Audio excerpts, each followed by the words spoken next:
Chapter 3 Omaha. It was still dark night when we all had to wake, trudge off the train from Chicago with our suitcases, walk through the sleety Omaha railroad yard, and climb aboard the Union Pacific train that would take us the rest of the way to Grand Island. I stumbled as I walked, having gotten used to the rocking and swaying of the train. Our car looked just the same as the last, except that all the windows closed, so we were soon settled down again, I by the stove, Lacey next to me once more. The night was quiet after that, except for the rackety-rack of the wheels and an occasional whistle, but I could not go back to sleep. I could see Mama's face there outside the window, and Papa's, and the boys, and Auntie Manya and Huldah. Lacey reminded me a little of Huldah. She had the same thick braid of hair and rosy cheeks, but Huldah's hair was black as night, and she wasn't feeble-minded.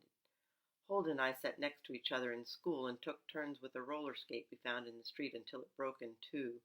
She swore we would be friends forever, but when her new stepmother began beating on her, Huldah ran away, and I never saw her again.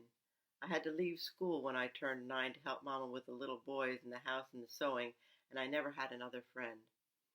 I felt a wave of loneliness, just like I was all alone on this train, just me in the dark night outside. I looked around. Everyone else was asleep, everyone but grouchy old Miss Don't Touch in the back, who was watching out the window again. Was she better than no one?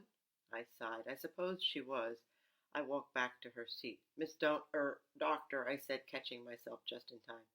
Go to sleep, Rodzina. I can't sleep. I thought I could talk to you. I am busy. You weren't doing anything but looking out the window. She looked at me. And that is enough. You can wait until morning. It's now I can't sleep, Miss Doctor. Let me talk with you a while, and then I'll leave you to your looking. She moved over and I sat down. I've been wondering, I said, do you go back and forth on this here train with orphans like Mr. Sprott does? This is what could not wait until morning? Miss Doctor, I am just trying to ease into a conversation. I scratched my knee and sighed. She sighed too and said, Miss Brodsky, I am not your mother or your friend, and having conversations with orphans in the middle of the night is not among my duties. I could feel my face grow hot, but before I could respond, she continued, I am employed by the orphan asylum to look after you orphans only as far as Wyoming territory. Then I am free. And then? Then I will join a circus and ride bareback, or pilot a balloon around the world, or marry a Vanderbilt. I have not decided yet. Now are you ready to sleep? Miss Doctor, joking? Strange. But then strange things happened in the middle of the night. Maybe she would really listen to me. It was worth a try. Miss Doctor, I didn't want to come on this old train. I don't want to go live with strangers. Couldn't I just go back with Mr. Sprott to the orphanage and... It is our job to find you a place to live. But I don't want... It does not matter what you want. Do you think I want to be here? I'm a doctor, not a nursemaid, but here I am, and here you are. Now go back to your seat. Jeepers, she was no better at listening than a fruitcake. Why, I thought she would help me anyway. She was probably in cahoots with all those folks out there who took orphans to be slaves and beat them and starved them because no one cared whether they lived or died. And where was Gertie? She was not with Miss Doctor, where I'd left her before Omaha. So where was she?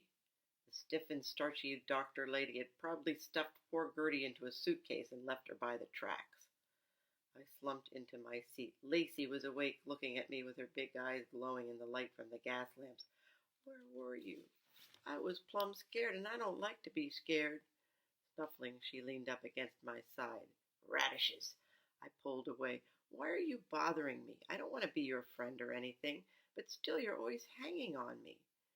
Lacey pushed herself against me again. I feel safer when you're here. You're so big and sturdy, like a beautiful tree I can lean on and not knock over. A tree?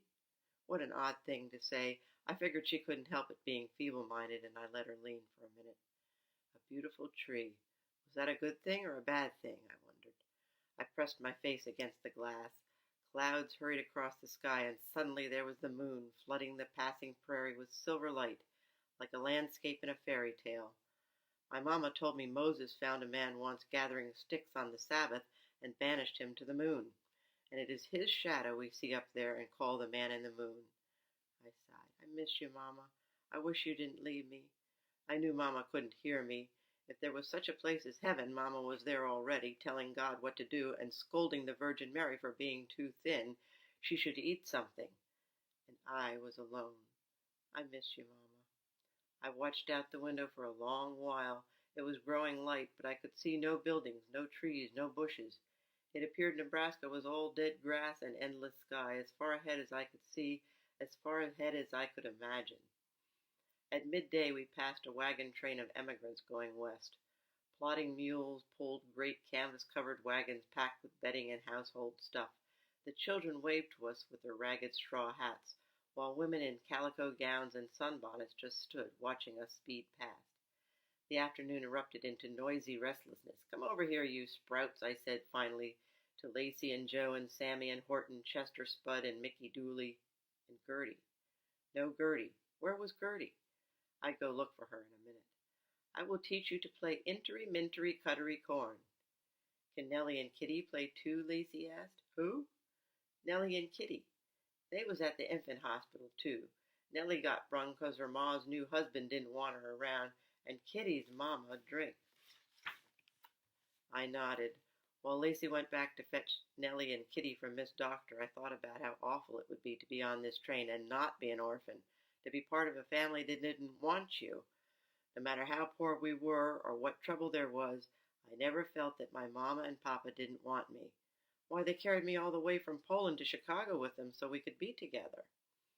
In Poland, Papa had been a bookstore clerk, a poet, and a writer of angry letters to the editor of the newspaper, urging Poles to rise up against their German rulers. One night he clouted our German landlord right on the nose. I do not doubt the landlord deserved a clouting, but still Mama and Papa and I left Poland that night with only a few złotys, a feather bed, and a plaster statue of Panna Maria, the Virgin Mary. I heard of this from my Papa. I do not remember it myself, for I was only 2 at the time, occupied with learning to walk and talk, and not at all interested in politics.